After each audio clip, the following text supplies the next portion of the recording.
Good morning, Camilla. Thank you for having me on. So look, it's now almost 2 months since the worst atrocity against the Jewish people since the Holocaust was perpetrated in southern Israel by Hamas. The reaction to that, even before Israel began its response, was a massive outbreak of anti-Semitism, not just here but around the world. In London, the Metropolitan Police have reported an increase of 1,350% over the same period last year. British Jews are terrified like never before. They feel abandoned by the institutions who are meant to protect them. They feel alone. For 7 consecutive weeks, we've had weekends feeling like no-go areas for the Jewish community with awful scenes of anti-Semitic incitement and hatred. And so the purpose of today is to say no, enough. It's for Jewish people from all over the country to take a stand alongside their very, very many friends, allies and supporters of all faiths and none, and to say, no, this is not what the UK is about. Yes. These are not UK values. How do you think that the protests have been policed? Do you think they've been policed well? You talked about the arrests. Some people have felt extremely uncomfortable seeing people, for instance, chanting from the river to the sea.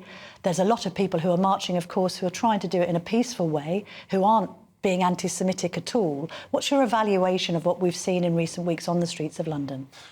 Look, it is very difficult to make the case that you're chanting and marching for peace when you're also chanting for Jihad and to globalise the Intifada. And for people who don't know, the Intifada were a series of violent uprisings against Israel in which many, many Israeli civilians were murdered through suicide bombs. So, these marches have been punctuated by genocidal chants, by demands for the Muslim armies to assemble for Jihad. We have images of the Stars of David entwined with swastikas, comparisons of Israel with the Nazi regime. I mean, are you confident that the Met has clamped down on those sorts of people? I mean, one would imagine that if you're carrying a banner conflating the Star of David with the swastika, then you should be immediately arrested. I mean, have you seen evidence that that's actually been happening, or has it been too lacklustre? I've seen reports that happened yesterday, but for 6 weeks, there was a terrible lack of action. And the Jewish community was even gaslit by Sir Mark Rowley about the meaning of some of these chants. Yes. And how... There were different meanings to jihad. Yeah, jihad, it can be in a contemplative reflection. Well, I'm sorry, but when you're chanting to globalise the Intifada and for Muslim armies to assemble, Jihad doesn't mean let's all come together and calmly... I mean, obviously not all of the marchers were doing this, but there were elements of this march that were doing this, and that's what you're objecting to. I'd like to know your opinion on the BBC and how it's handled its coverage of this conflict, but also the decision that appears to have been taken by BBC bosses that BBC staff shouldn't go on the Anti-Semitism March, even though my understanding is that no such diktat was given when it came to people who wanted to march in the spirit of freeing Palestine. Well, let me respond to the second part of your question first. So this clearly is about impartiality and avoiding anything that is political or partisan. How a march against anti-Semitism, how a march against racism can be categorised as partisan and something that should be avoided beggars belief. And I think it's an absolutely disgraceful decision by the BBC, and sadly it's been part of what we've seen from the BBC throughout this conflict, a rush to judgment, a rush to accept Hamas reports and figures. It has directly impacted international peacekeeping events. Yes. Its report on the what appeared to be the bombing of the Al-Ahli hospital in Gaza absolutely scuppered a planned meeting between the President of the United States and in Saudi Arabia. So it's been atrocious.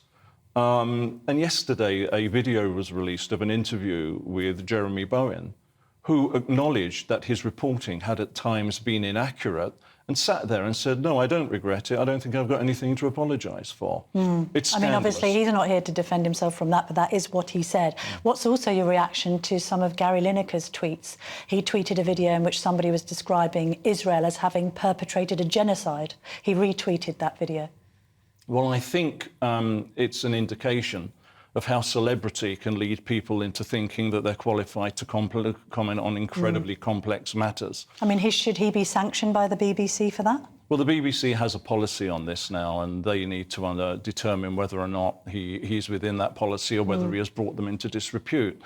You know, just because someone happens to be Jewish and then likens what's going on to a genocide, says it doesn't make it accurate, it doesn't make it true. And the word genocide is being bandied around horribly freely. So that is a major concern when you look at the number of followers that people like Gary Lineker have on social media and the extent to which they can be influenced. How big a problem is anti-Semitism in schools? We've heard a lot about anti-Semitism on campuses.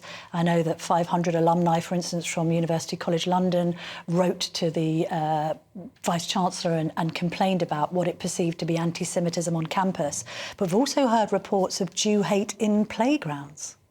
Well, you know, it's not surprising, and we are receiving similar reports. What sorts of reports are you receiving? Similar to that, like young children who pick up information and comments about what's currently going on, and then without really understanding what they're saying, will then use it against fellow Jewish pupils. And it is a huge problem. But the issue of education and anti-Semitism in this country is something that is going to have to be taken very seriously and dealt with. You know, we at a recent pro-Palestinian march did some vox pops, and we caught two young women, very young women, on video saying, in 1948, the Palestinians welcomed the Jews with open arms. They gave them homes. They gave them everything they needed to feel settled and welcome and safe. And now look what they've done. And you think, you know, where on earth is this information coming from?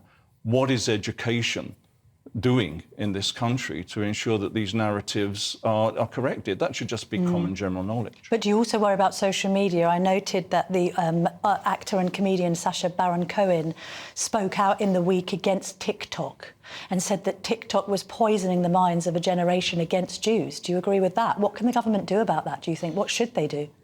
Well, I mean, social media has been the cauldron in which anti-Semitism has been brewed up for certainly the 8 years that I've been doing what I do with Campaign Against Antisemitism.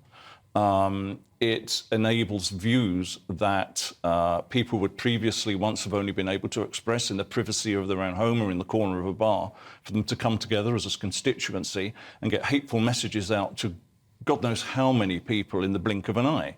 And it's completely unregulated, despite the fact that all social media companies, they say they have policies against hate speech. It's still there. Yes. You can complain about it and get responses from all the social media companies saying this doesn't contravene our community standards. So there does need to be regulation.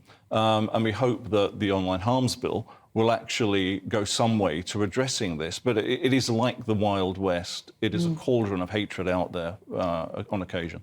Well, hopefully today will be a moment of hope for your people and your community, with lots of support on the streets of London. I know you have to go from here to there. Indeed. I wish you all the very best for later. Thank you very much for joining me this morning, Steve. Thank you, Camilla.